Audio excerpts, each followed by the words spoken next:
lahat. So, una po gusto ko magpasalamat sa bawat isa sa effort po ninyong lahat, sa time na inilaan nyo po.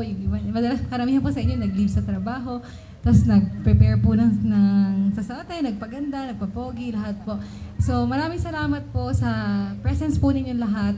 Ramdam na ramdam po namin yung pagmamahal niyo po sa amin. At, ayun po, wala ko. Thank you din po sa mga kasama po natin na suppliers, crews po. Naging maayos po yung flow ng lahat ng to dahil po sa kanila. And higit sa lahat po, salamat po sa Panginoon sa araw na to, sa gabi na to. Ayan, wala na po akong ibang hihilingin pa sa Diyos. Thank you po. Ganun din, from the bottom of my heart, our hearts, nagpapasalamat po kami sa lahat ng nakapunta. No? Alam ko po may mga kanya-kanya kayong trabaho, mga kung ano pinagkakabala, pero naglaan po kayo ng time para maging part ng event na ito. Maraming salamat po. Arigatou gozaimasu. At tapos, ayun lang po, salamat, maraming salamat. Let's all have a good night. Ingat po lahat sa pag-uwi. Thank you.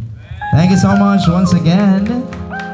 Maraming salamat din po sa mga magulang namin. Mula po, umpisa pa po hanggang ngayon, yung suporta po na nandyan. At sa mga kamag-anak ko na, sa mga kapatid namin, sa mga kaibigan namin. And mula day one po, na pagpe-prepare, andyan po sila para tumulong sa amin. Sa mga ninang, maraming salamat din po. Thank you po sa inyo lahat. Thank you so much once again, Mr. and Mrs. Alcantara. Now, ladies and gentlemen, pwede bang palakpakan po natin ang bawat isa?